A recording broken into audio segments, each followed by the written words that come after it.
I never believed in ghosts, at least not until last winter.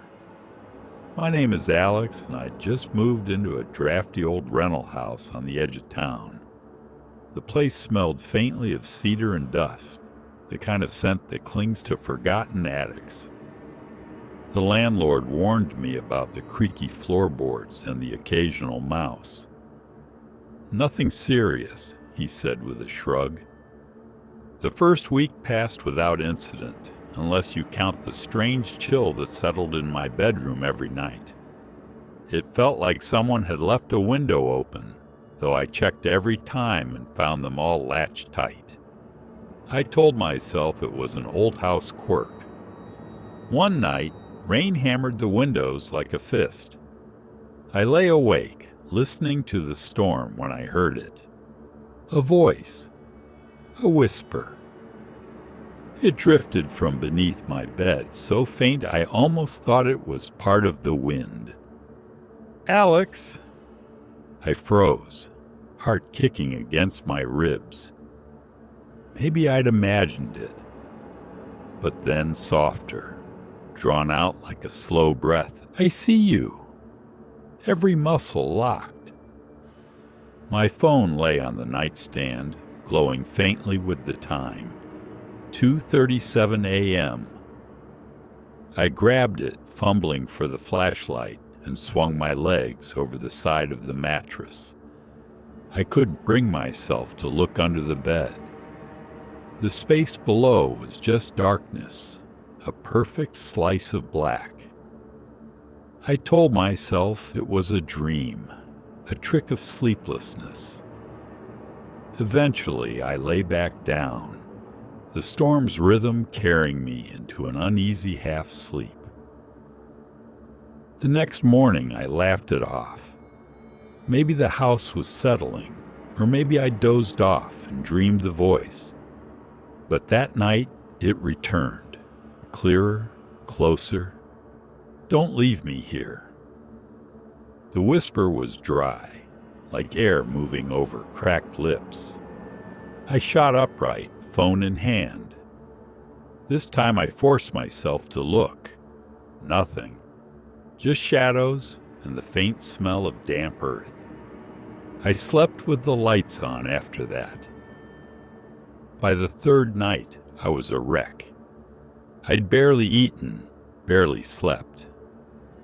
The whisper grew bolder, threading through the silence like smoke. "Stay with me. It's cold down here." I shoved a broom handle beneath the bed, only dust. My landlord insisted the house had no crawl space, no loose floorboards big enough for an animal. I started recording audio each night. The next morning I'd find hours of static until 2:37 a.m. when a faint, rasping voice slid through the speakers. "Alex, please."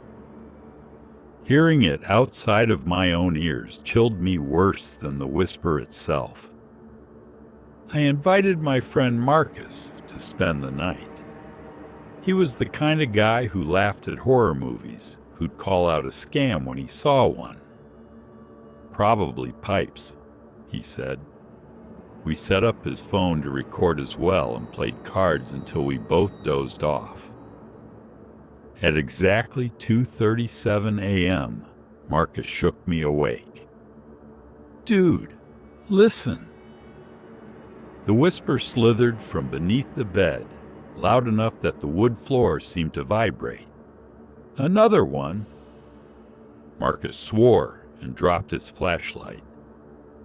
When we finally looked, our beams revealed nothing but the dusty floorboards. He refused to stay another night.